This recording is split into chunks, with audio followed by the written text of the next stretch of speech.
Jesus' name must bow. Curses must break.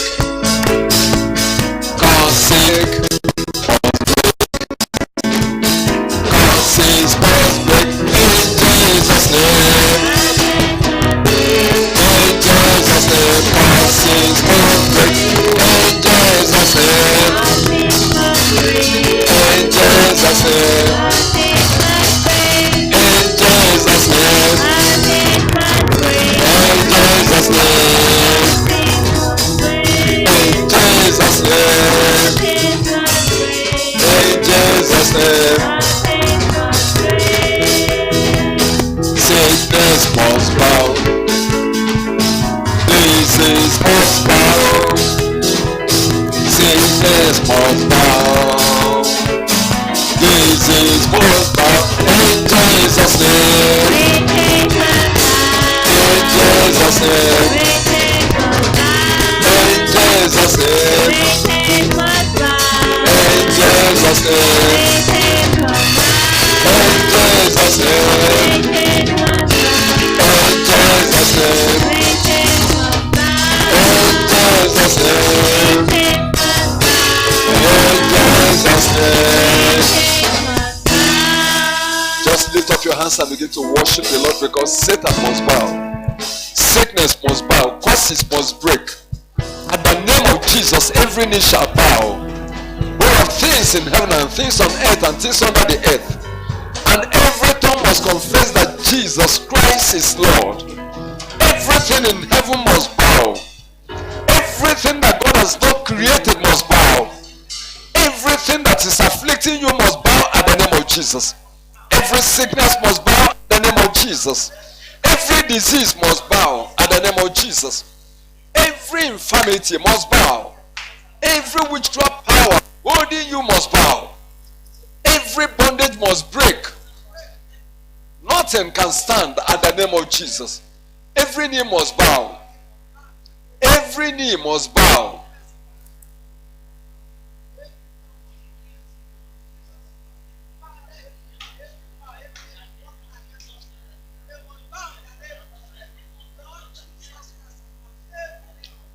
Wherever is your challenge, the Bible says that at the name of Jesus, every knee shall bow.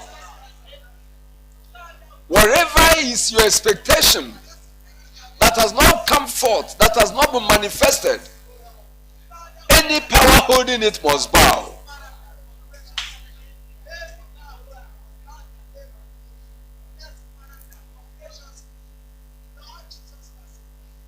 In Jesus' name we pray.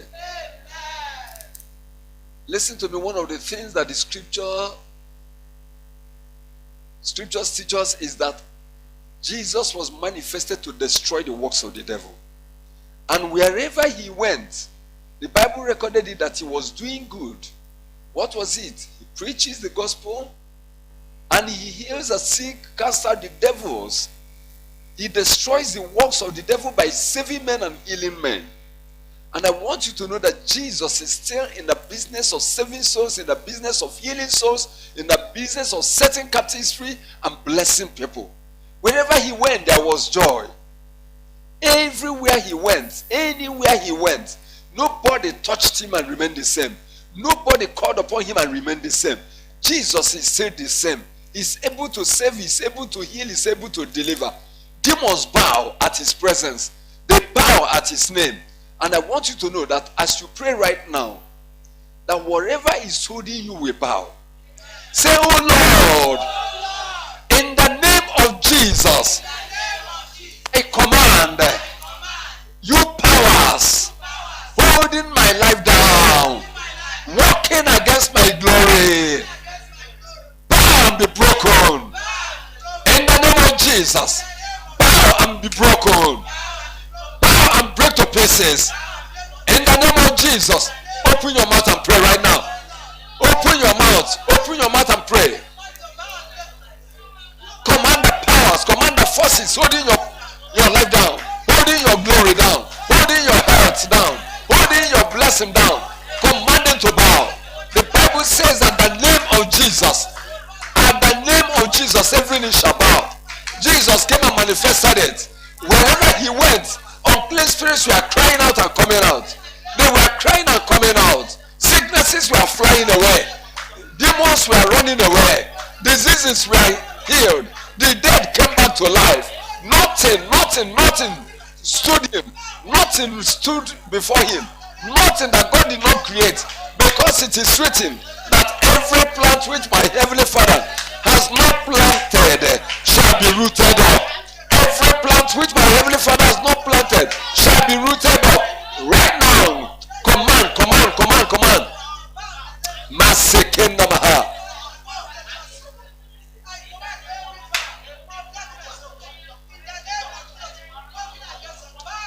In Jesus' name we pray. Say, oh Lord, a command in the name of Jesus. You powers resisting me, resisting my life, resisting the power of God, resisting the glory of God in my life, break to pieces. And break to pieces. In the name of Jesus, open your mouth and pray. Any power resisting your life, any power resisting the glory of God in your life, it must bow and be broken to pieces. Bow and break to pieces. Every demonic power resisting the power of God, resisting the purpose of God for my life, resisting my glory, bow and break to pieces. Bow in the name of Jesus.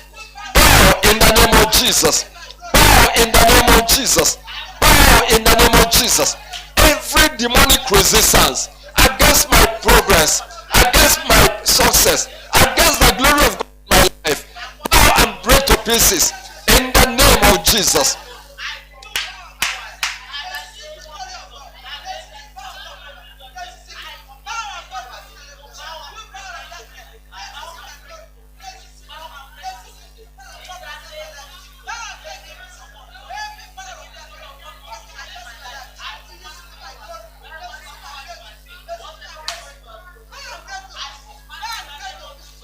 Lord, I pray this hour.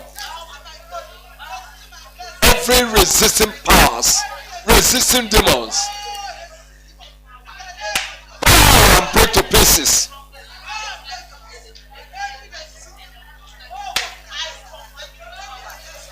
In Jesus' name we pray. The Bible says, let hand join with hands, the wicked shall not go unpunished. And it says, associate yourselves, O ye people. Guard yourselves, so ye shall be broken to pieces. We're going to pray. Say, oh Lord, every association of demons and forces of darkness against my moving forward in life, against my progress in life, let them break to pieces. I command them in the name of Jesus. Break to pieces. Shall we pray? Every association of forces of darkness, every association of wicked spirits, witches and wizards, gather together against your people to hinder, to resist my progress. Every gathering binding together of powers of darkness to resist your work, to resist your power, I command right now. I command right now.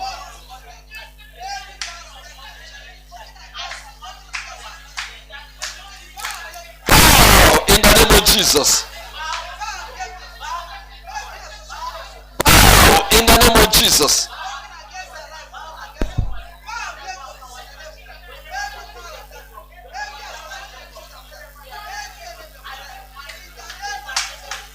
Bow and break to pieces.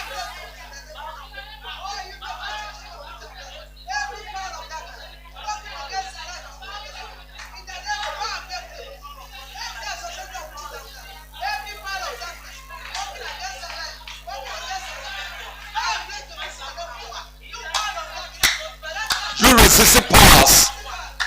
You resisting powers. Break to pieces. Break to pieces.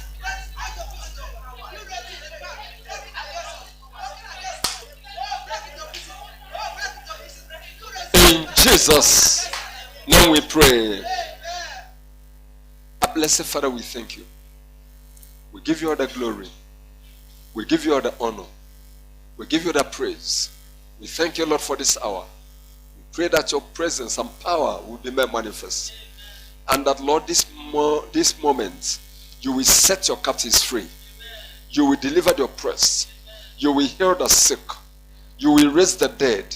You will raise dead destinies, dead glories, dead talents, dead promotions. You will raise them up in the name of Jesus Christ. Dead relationships.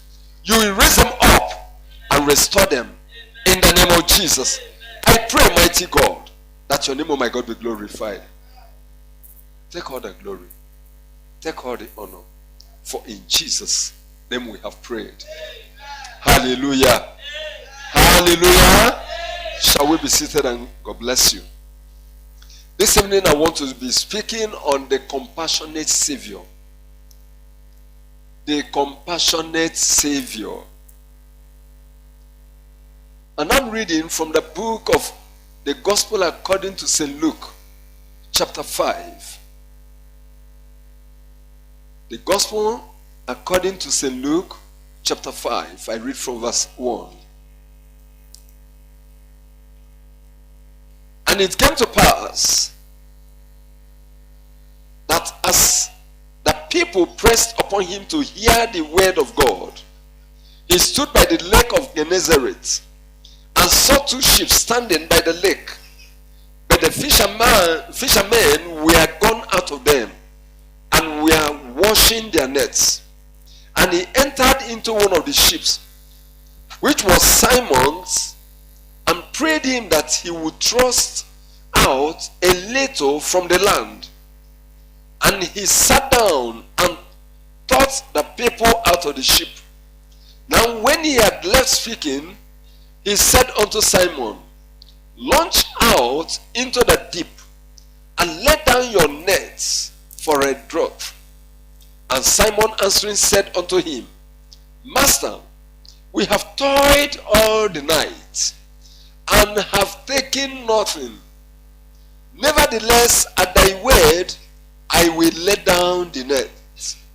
And when they had this done, they enclosed a great multitude of fishes, and their nets brake.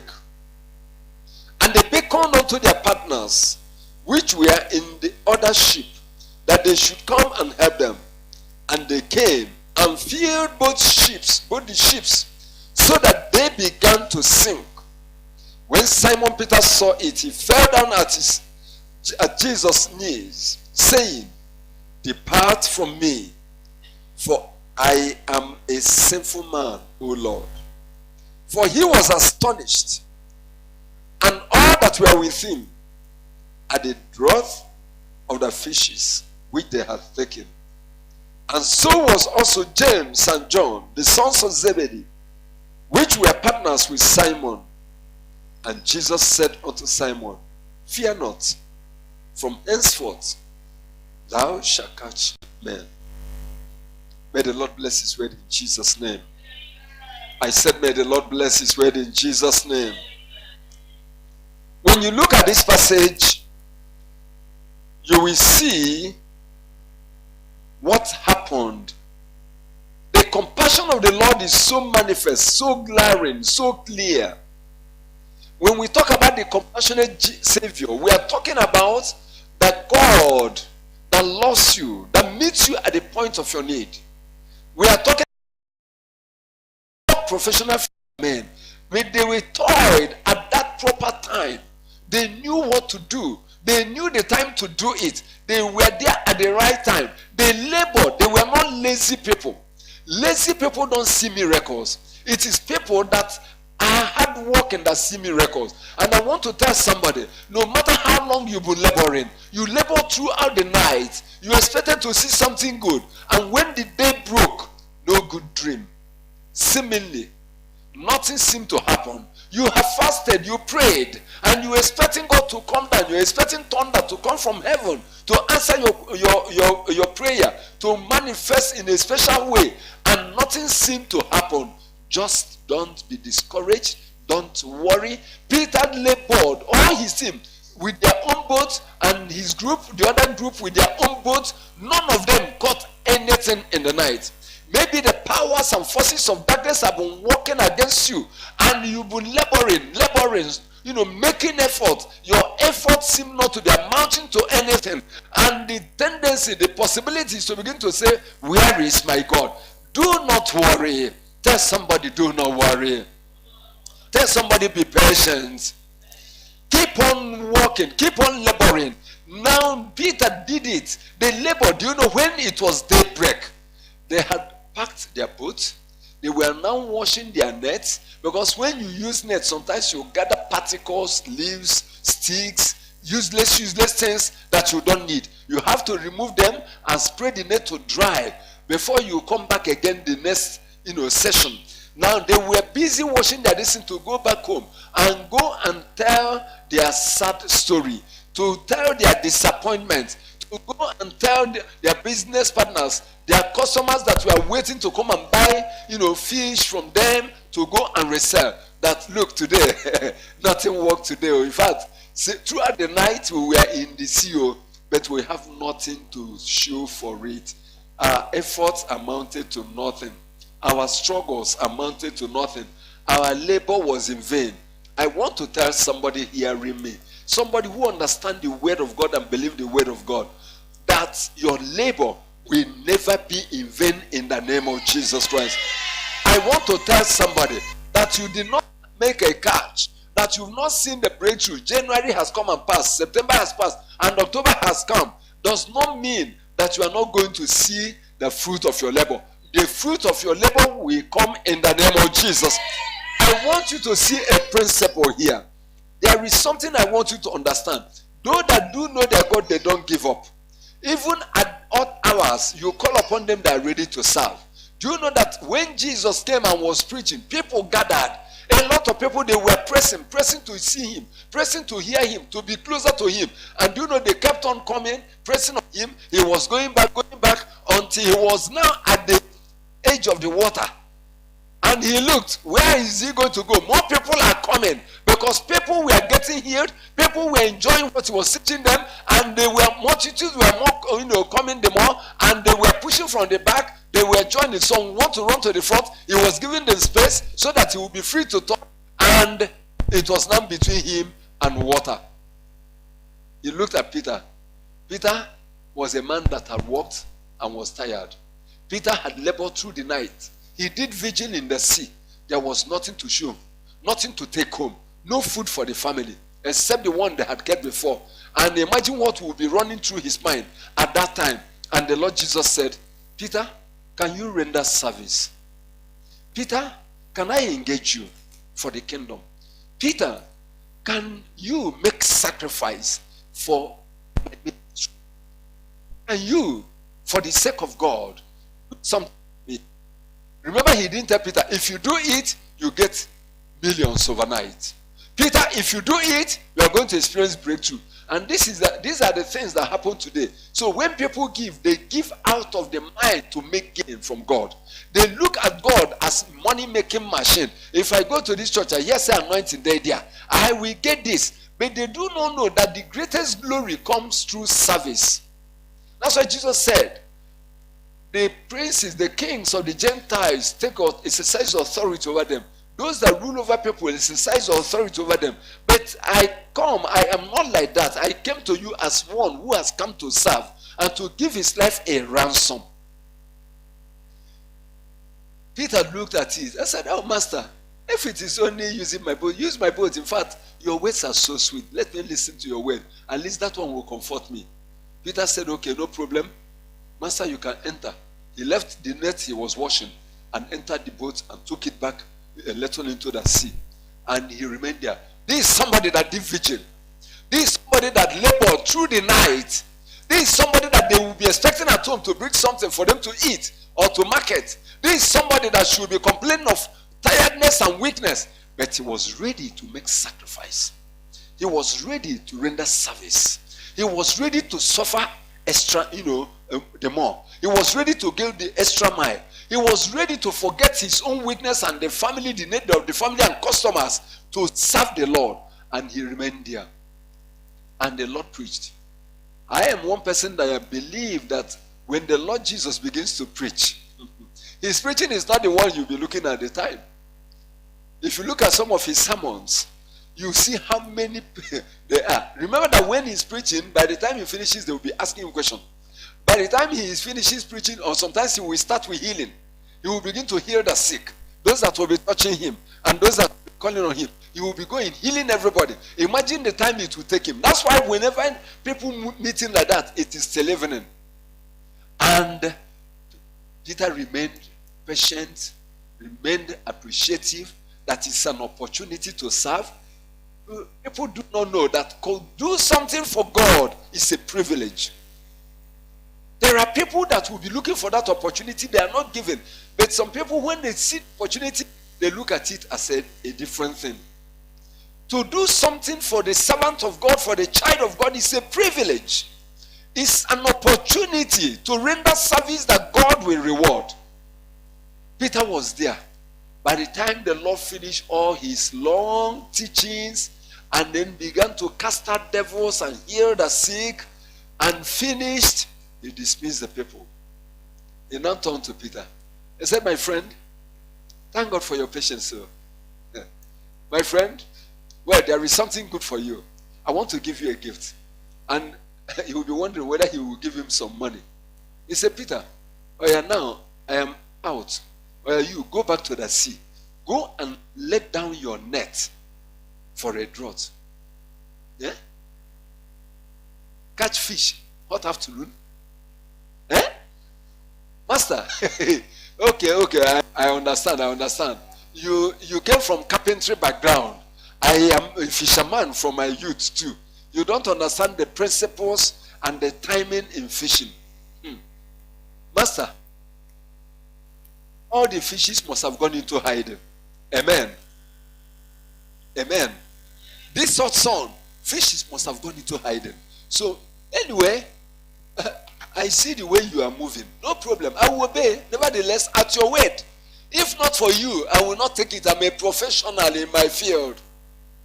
You know, sometimes the most difficult people to deal with are professionals. Amen.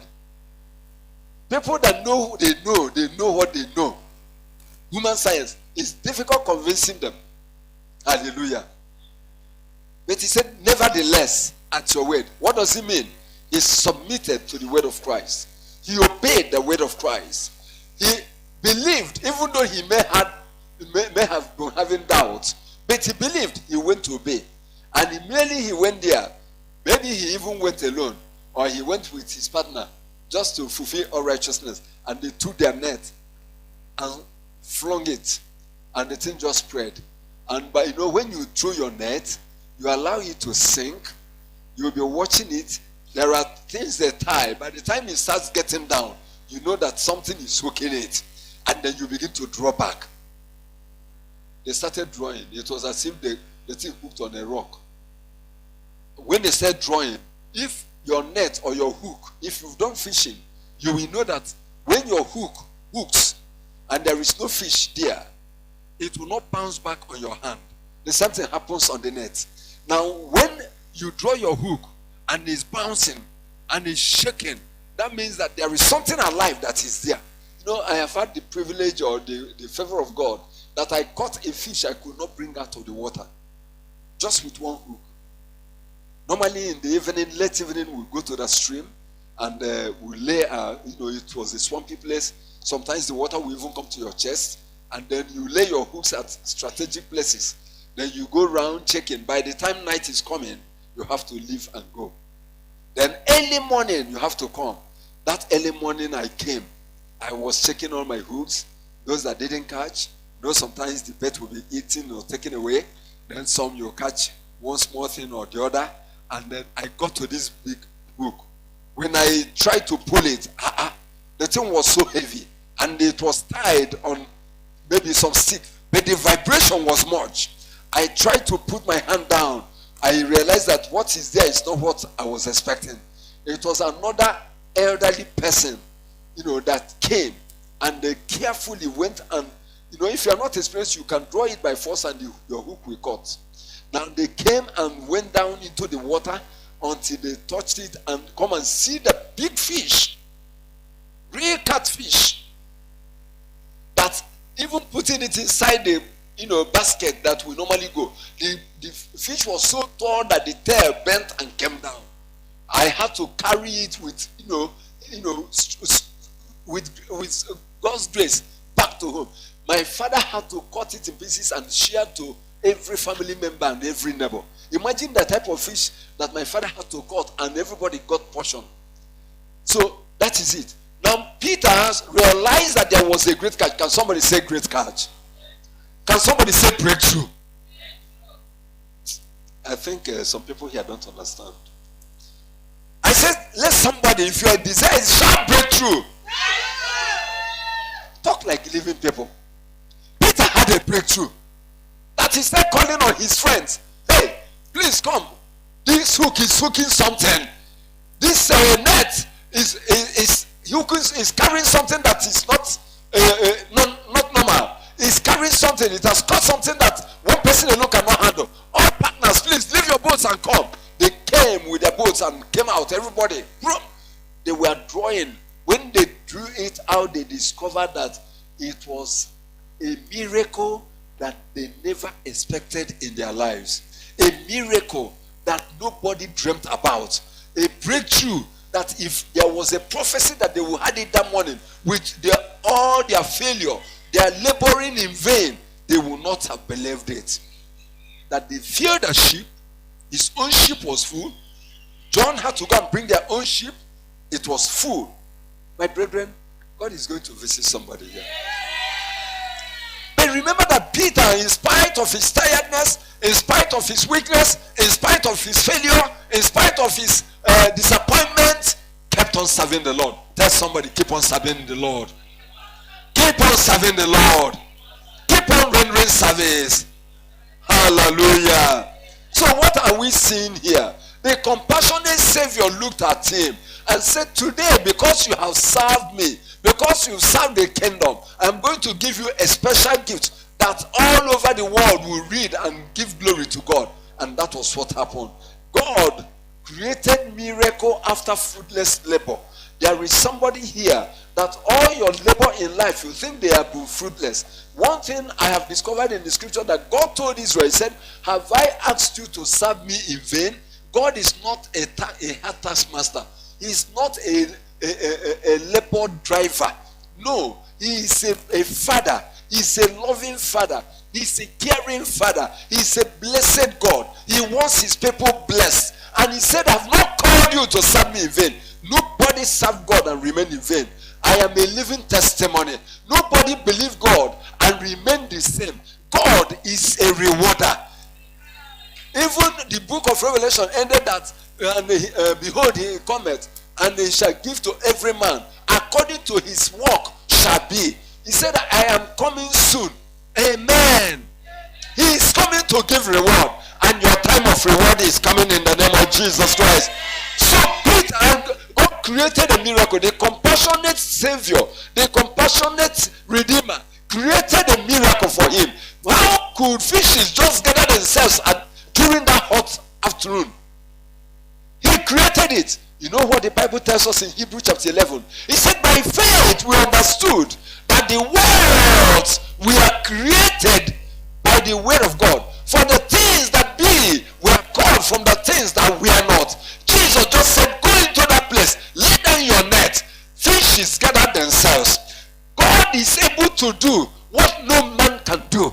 God is able to create what no man can create. God is able to change in your life what no man can change in your life. What medical science cannot change in your life. What the enemies cannot do for you or the friends do for you. God is able to do it. Hallelujah. Hallelujah. So when God created the world, what did he do? He called forth. They came. When Jonah felt that it was better to die than to serve God. Listen to me, people don't understand. I will serve God till the end of this life. Oh, I know that this life is not going to end because I will be another Elijah in this our time.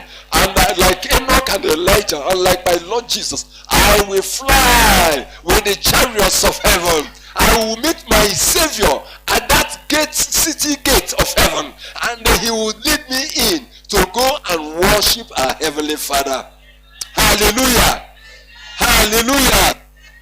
So we see when Jonah said, I am not ready to serve the Lord, he said, I prefer to die than to serve God. God said, okay, no problem. I am the master of the universe. I am the master of the ocean. I am master of the sheep. I am master of all creation. Well, fishes hear my voice. Well, just heard his voice. And immediately they threw him. He jumped, blew, landed in water. He didn't know he was landing straight into the mouth of a well and entered into the belly. Do you know what? When he entered into the well of the belly, he thought it was hellfire. He started praying, out of the depths have I cried to you, O Lord. He said, from the belly of hell. You know there is seat inside. He said, from the belly of hell have I cried unto you. How did God? God just spoke. The fishes came and waited for him. And before he knew it, he was at Nineveh. God is a creator, a compassionate savior. Whatever frustration, whatever disappointment or failure you've been experiencing, the Lord is going to create a miracle for you. The Lord is going to create a miracle for you. In the name of Jesus. In John chapter 5, verse 9, there was a man that was considered to be impotent. Hallelujah. Hallelujah. A man was considered to be impotent. The compassionate Savior on his own just went to that place. He got to the man and said, will thou be made whole? Look at it. Many people will be following him. But he went to this pool of Bethesda and made this man was abandoned there by friends, abandoned by family. He was in a very hopeless situation. But you know, the compassionate Savior became a helper to the hopeless.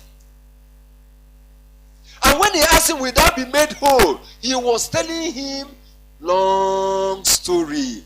Oh, you see how I've been here for years. In fact, my people no longer come to take me back home. I've been left here. I will stay awake morning and night waiting for opportunity. And when I discovered that the angel has come to stir the water, because I'm impotent in my legs, before I will be able to move, the people will hear me, dragging myself on the ground. They will then know that something has happened. And before I will go halfway, the ones that have legs have entered. That's how I've remained here.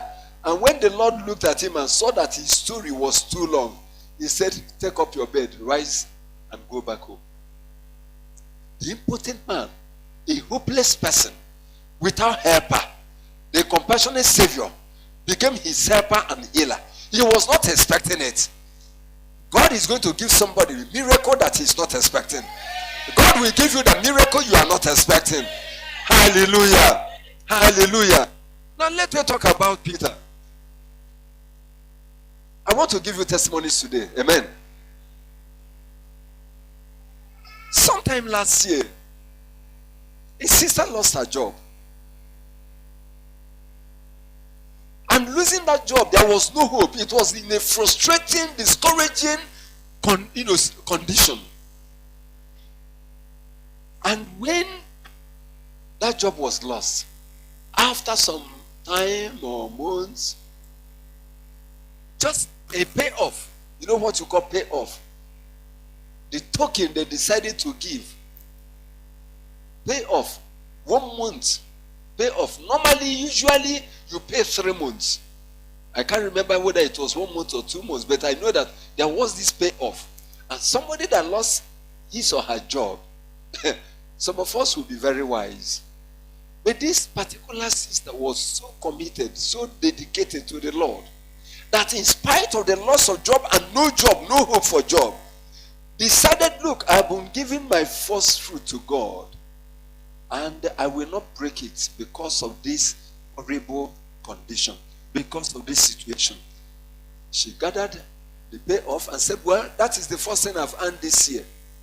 And took it to church. As a faithful believer, well, 1 month, nothing happened. 2 months, 3 months, nothing happened. But before that year ran out, the Lord located her. Amen? The Lord located her with a better job. That was what happened to Peter. You see, when you obey God, you will not be a loser. Many people feel that, let us use human sense. See the way condition there. I beg, Bible should go aside though. Now belly first though. Amen. Amen. Now, this important man was there and not expecting any miracle. But the Lord did something for him. The Lord visited him unexpectedly. Will you be made whole? The man was telling story. This one don't like me again. My family have abandoned me. Nobody cares about me. I am just here. And I can't even get to the water on time. He was not asking, Lord, help me. The compassionate Savior looked at him and said, take your load and go back home to your place. Go back to your home. And suddenly, strength came. Miracle took place. Miracle took place. Healing took place. Hallelujah. Hallelujah. Listen to me. A young man was about to wed. The very week he was about to wed, the enemy struck him. He became impotent. He was to wed on Saturday. Before that Thursday, the enemy attacked him in his dream. He woke up. He knew that his manhood had died. Let me tell you, when you are attacked, you will know. He started crying from that night. His sister that knew us was the one that brought him.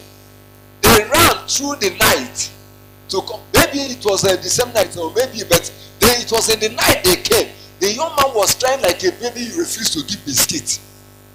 Said, oh, look at what kind of thing is this? My wedding is just Saturday. My wedding is just Saturday. Now I am impotent. I said, please, this is night now.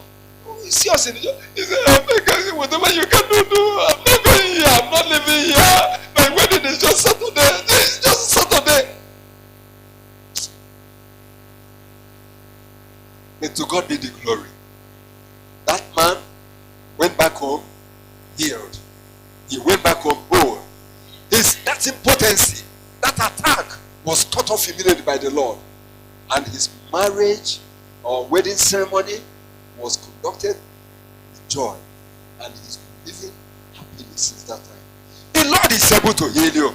Is there any disease? Is there any attack in your life? Is there anything that is telling you that you are abandoned, you are forgotten? Even if man has forgotten you, the God, the faithful God that is compassionate, that is loving and caring, he will not forsake you.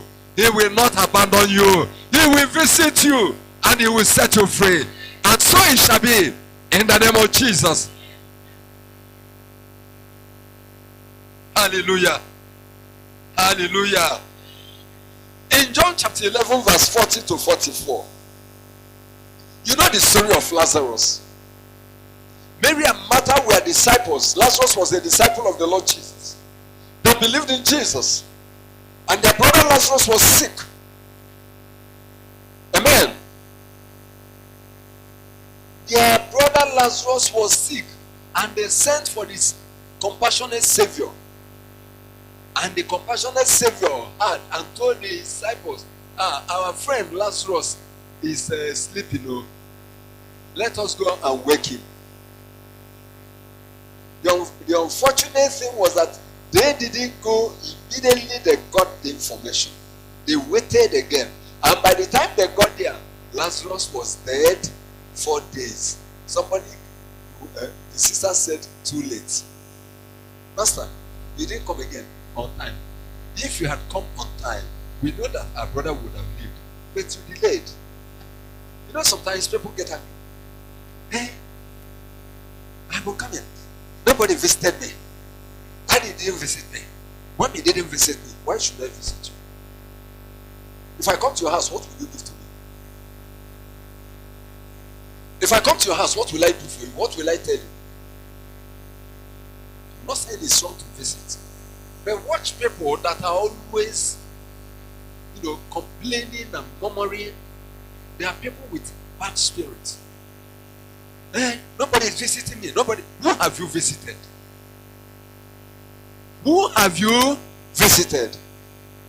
Even when you come to visit, it's as if, why are you here? Are you looking for mineral to drink? I don't have time for you. Jesus was their savior.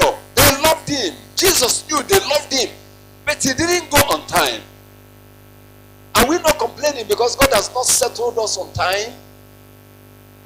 Are we not complaining because the breakthrough has not come on time? Jesus waited. By the time he got there, they had buried Lazarus 4 days. And when he said, "Where did you lay him?" He said, "Come and see." He said, "Remove the stone." He said, "Master, what are you talking about? Somebody that is dead 4 days. By now he's thinking, you want to cause epidemic in this place? Master, please leave it. You didn't come with time. Too late." Tell somebody, my God is never too late. Hallelujah.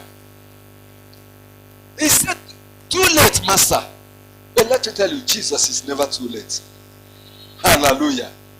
He comes at the right time. Tell somebody, my God comes at the right time. My God does not miss time. He gives to the right time. Hallelujah. My brethren, a lady, I will say a woman, had her baby, and her pregnancy was getting due to deliver. Maybe about 8 months or so, I can't remember exactly. Mommy is the one that tells stories, and she will remember. And then that morning, came with her husband to the house. They have taken my baby. They have eaten my baby. And who took your baby? The stomach that was big, almost due for delivery, went flat. He said, in the night they took it. They took it. Who took it? The witches. What were you doing that they took it? They took it. They've eaten my baby. My pregnancy is gone. I looked at the woman and said, "Woman, if they ate your child, then you were eating other people's child too." They cook, they share, everybody eats. So they ate your own. Why are you crying? Did you not eat? They gave me, but my belly is gone. My pregnancy is gone. My baby. I said, "Woman, just go back home. At so time, come and meet us where we will ministry." And the woman went to. It was a Saturday. And to God be the glory. That dead child, that pregnancy that was flat, was restored the same Saturday. Is there anything dead in your life? Is there anything the enemy had killed? Has the enemy killed your glory? Has the enemy killed your destiny? Has the enemy killed your family? Has the enemy killed your business? Has the enemy killed your anything that is precious to you? Has the enemy taken away and flattened you out in life? The compassionate Savior is able to restore it. The compassionate Savior is the resurrection and life. The compassionate Savior is able to raise you back again. It is never too late. For Lazarus it was 4 days, but he came back to life. Hallelujah. Hallelujah. In Mark chapter 5, there was this Gerasian demoniac. Now when you talk about mad people, this one was a serious one. Please, can somebody go and put this chair? Please, somebody should go and put the chair. Amen. Amen.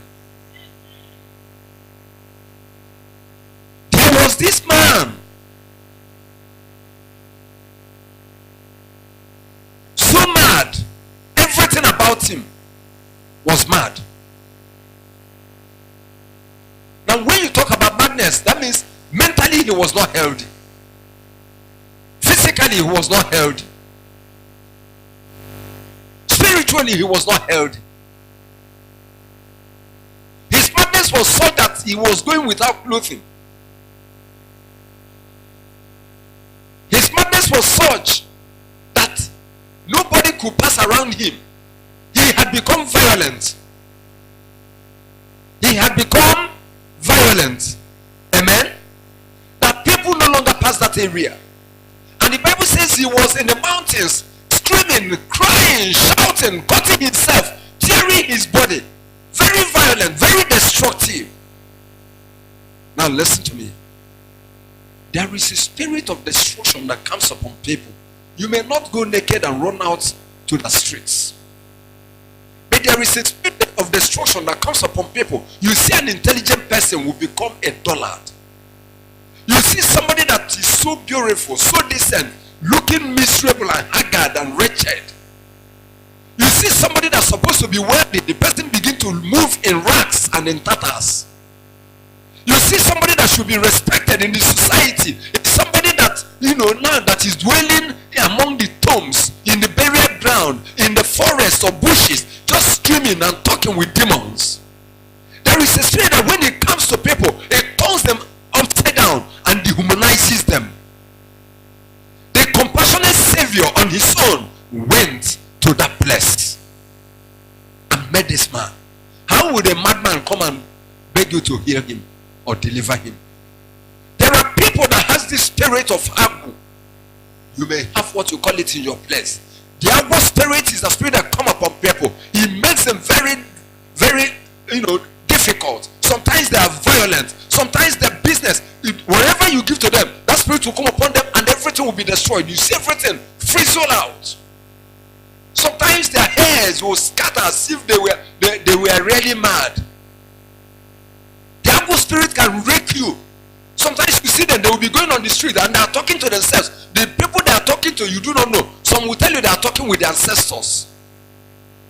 The spirit of Agu is a mini madness spirit that afflicts people. Their businesses will go down. Sometimes they will just depart from their place of marriage and be abandoned somewhere.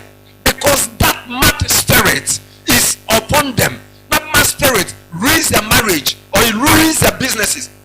Especially when they have failed to go to conduct or offer their sacrifice or rituals to that spirit. The spirit goes for vengeance. Some of them sometimes will walk on the street. Some of us don't understand, especially those of us that know about how they think it's a joke. I will 10 million today.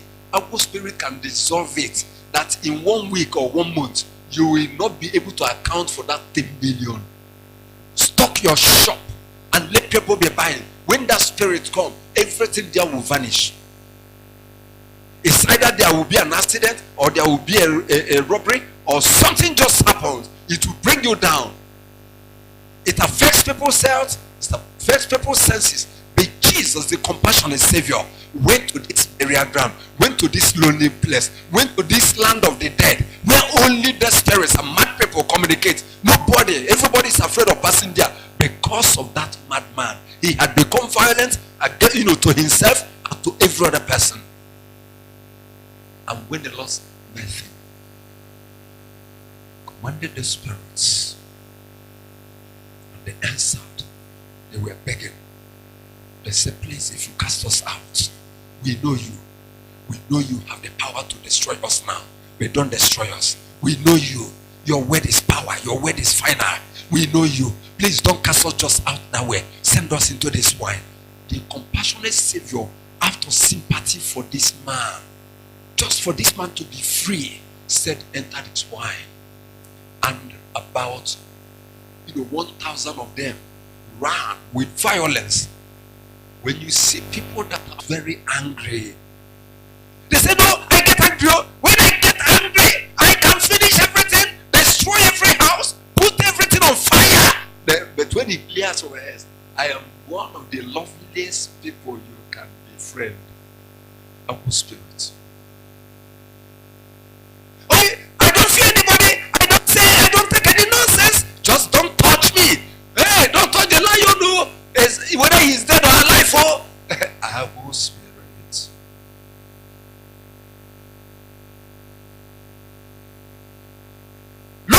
what to do. Just give me. I'm able to say. I'm able.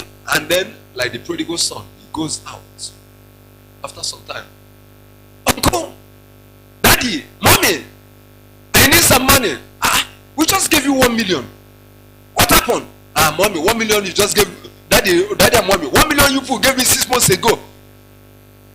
Money not the finish. Our spirit. May the compassionate Savior is here today to set somebody free.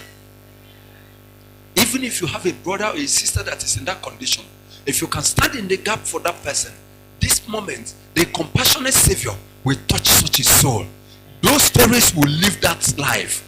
Christ. Hallelujah. Hallelujah. I had a brother, I didn't know that thing was troubling. But I was talking to him.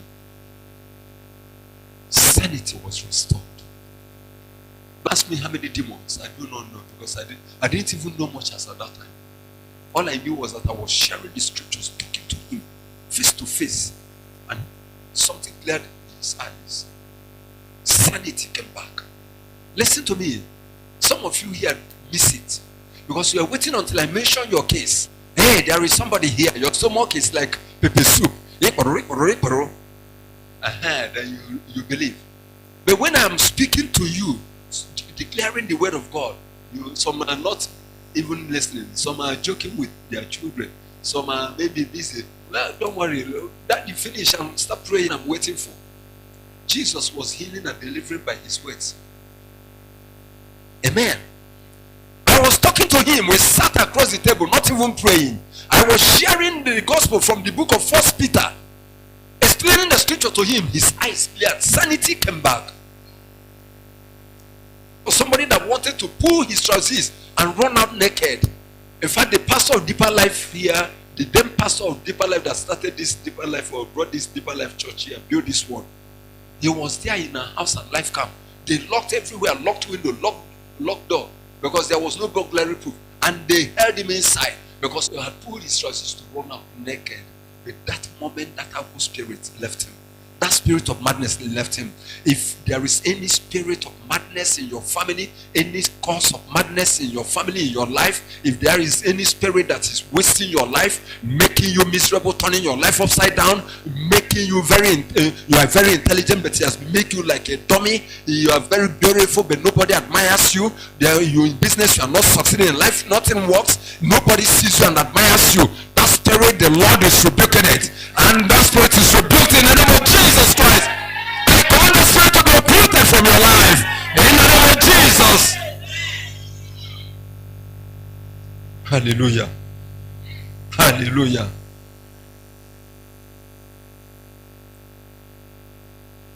In Mark chapter 8,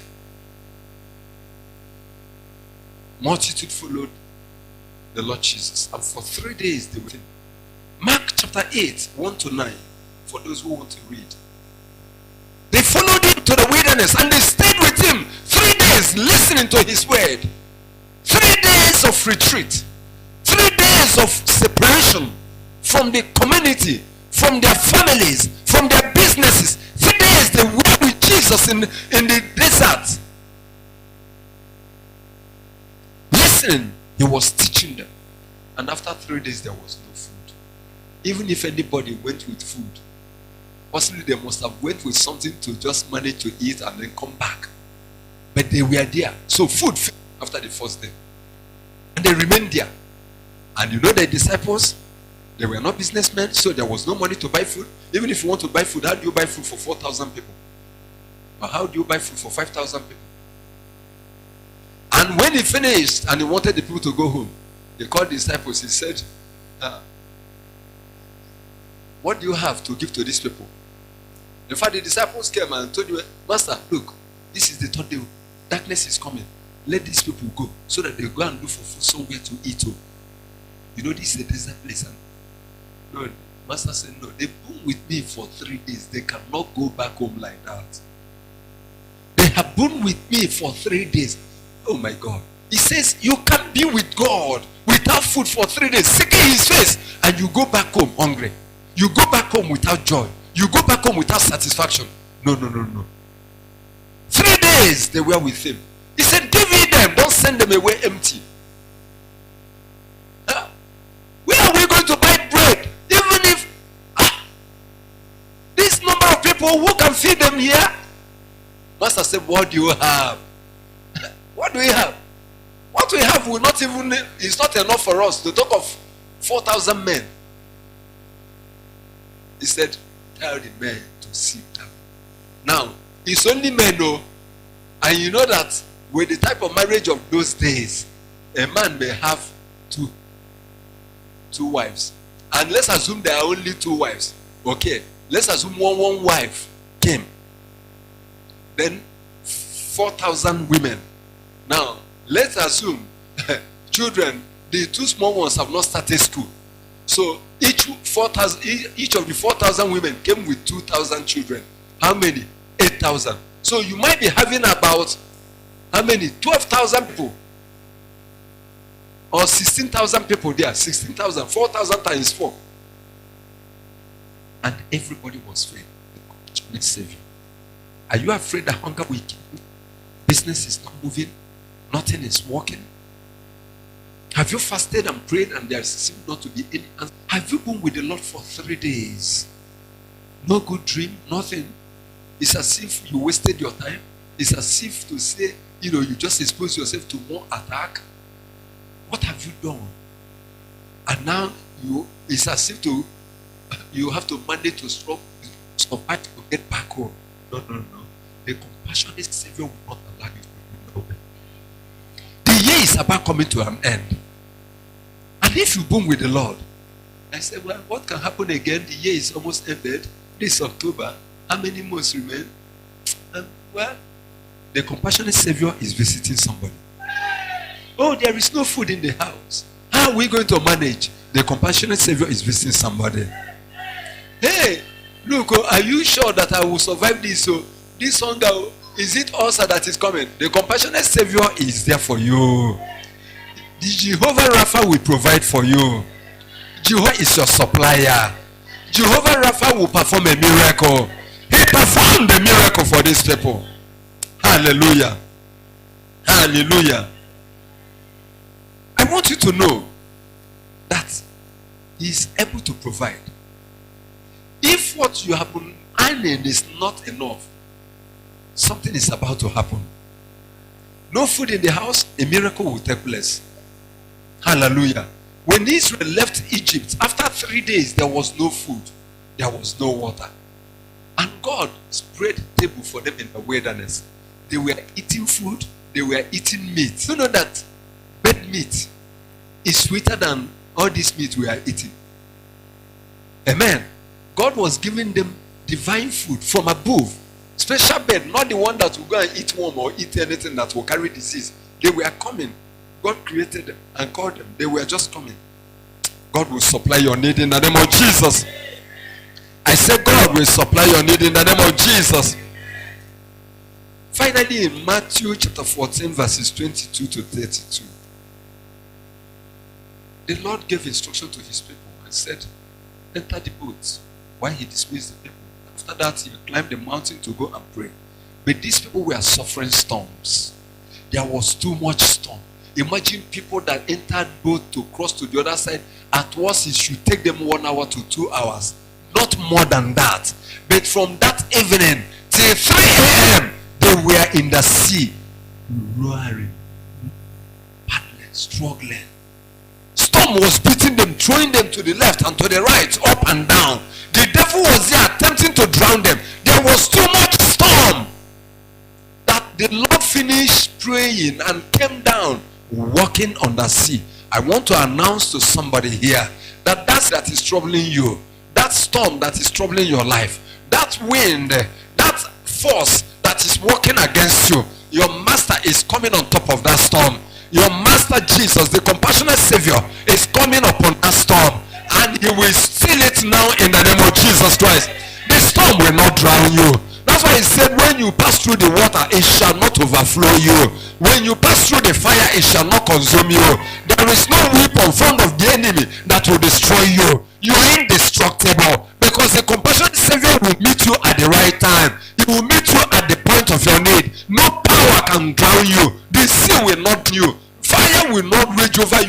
consume you. No devil, no demon, no witch, no wizard can eat you up. Anybody that bites your blood will die. Because he's walking on the sea. If he doesn't have authority, he will not walk on the sea. The storm that was tossing them up and down, he walked on top of it.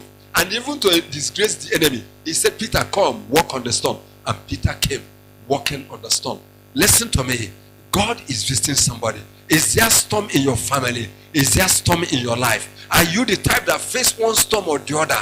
From time to time, storm of sickness, storm of disease, maybe false accusation at the place of work. Once in a while, things will be leveled against you. Accusation will come. Suspicion will come. There will be so much storm. Even in the family, nobody has respect for you. The master is quelling that storm. I said the master, the compassionate Savior is quelling that storm. If you believe that, shout an amen. Shall we rise up on our feet? Let's go to the Lord in prayer. Whatever is your condition, the compassionate Savior is available. The compassionate Savior, he has come. He will walk on the storm. He will destroy any power that is working to destroy you.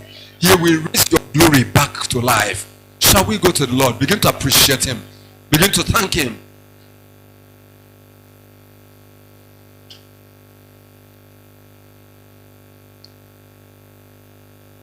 Have your enemies paralyzed you, made you impotent?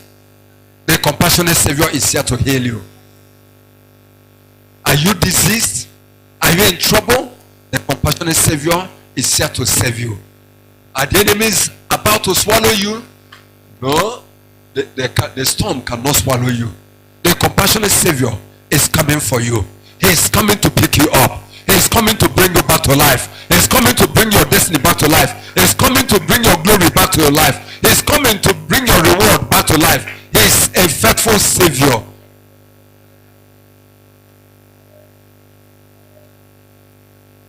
Lord, we thank you. Lord, worship you. Only you can do what no man can do for your people. Are you troubled by forces that you do not understand? The compassionate Savior is there. Every unclean spirit, every mad spirit will leave.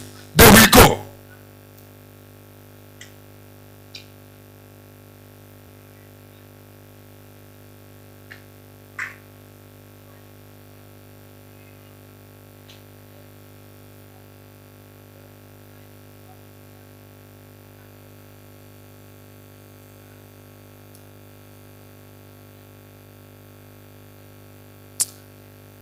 My God, we do